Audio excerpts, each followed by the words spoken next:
Assalamualaikum warahmatullahi wabarakatuh. Kembali lagi bersama saya di channel Rahman Al-Banayahi. Bersyukur kepada Allah Subhanahu wa taala dengan mengucapkan alhamdulillahirabbil alamin. Kemudian berselawat kepada Rasulullah sallallahu alaihi wasallam dengan mengucapkan Allahumma shalli ala sayidina Muhammad wa ala ali sayidina Muhammad. Baik, cerita kita mulai. Dalam sebuah perjalanan riset, beberapa orang siswi dan guru pergi ke sebuah perkampungan untuk menyaksikan tempat-tempat peninggalan sejarah. Ketika bis telah sampai, lokasi tempat bersejarah itu seperti tempat yang terisolasi, terasing dan penduduknya sedikit. Maka para siswi dan para guru pun turun.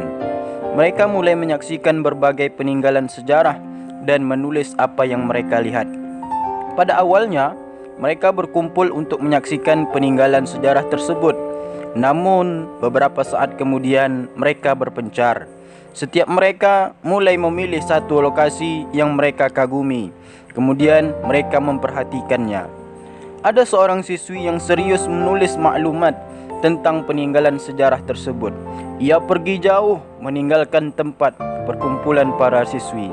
Setelah beberapa saat, para siswi dan para guru naik ke bis. Sialnya, guru pengawas menyangka bahwa semua siswi telah naik ke bis. Padahal ada seorang siswi yang masih berada di sana. Mereka pergi meninggalkannya. Setelah lama berselang, siswi malang itu pun kembali. Ia lihat tempat berkumpul telah kosong. Tidak ada seorang pun kecuali dirinya. Ia memanggil dengan suara keras, akan tetapi tidak ada yang menyahut. Maka ia putuskan untuk berjalan kaki agar sampai ke perkampungan yang dekat dari lokasi peninggalan sejarah tersebut. Semoga saja ia menemukan sarana transportasi untuk kembali ke kota asalnya. Setelah lama berjalan, ia menangis. Ia melihat sebuah pondok kecil terasing. Ia mengetuk pintu. Tiba-tiba ada seorang pemuda berusia 20 tahun membuka pintu sambil berkata keheranan, "Kamu siapa?" Siswi itu menjawab, "Saya siswi. Saya datang ke sini bersama guru dan teman-teman saya. Akan tetapi mereka telah meninggalkan saya sendirian. Saya tidak tahu jalan pulang."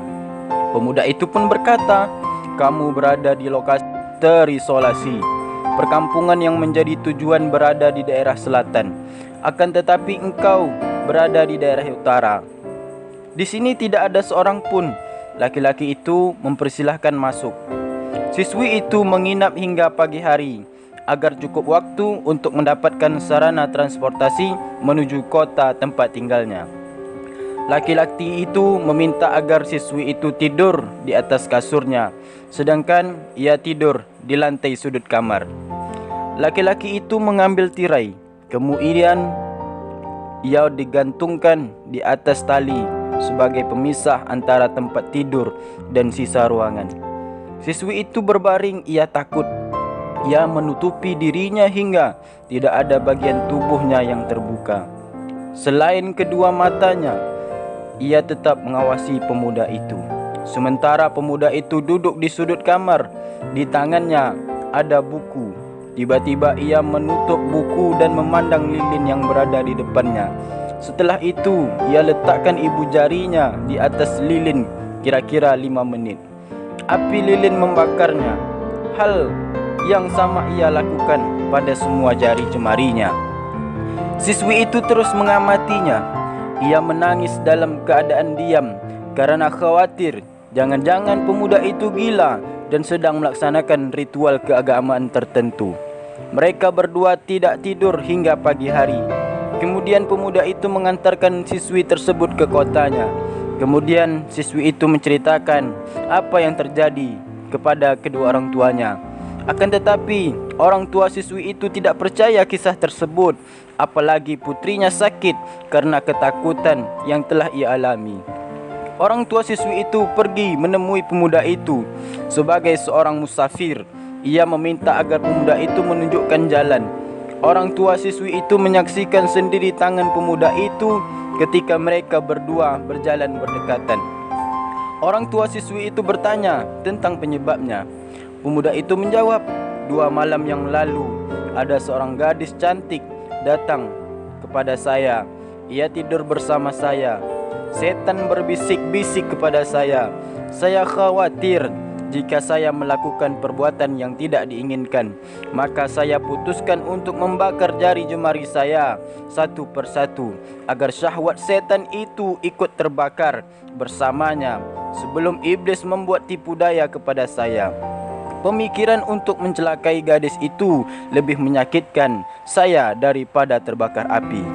Orang tua siswi itu pun mengagumi pemuda itu. Ia meminta agar pemuda itu sudi datang ke rumahnya. Ia putuskan untuk menikahkannya dengan putrinya.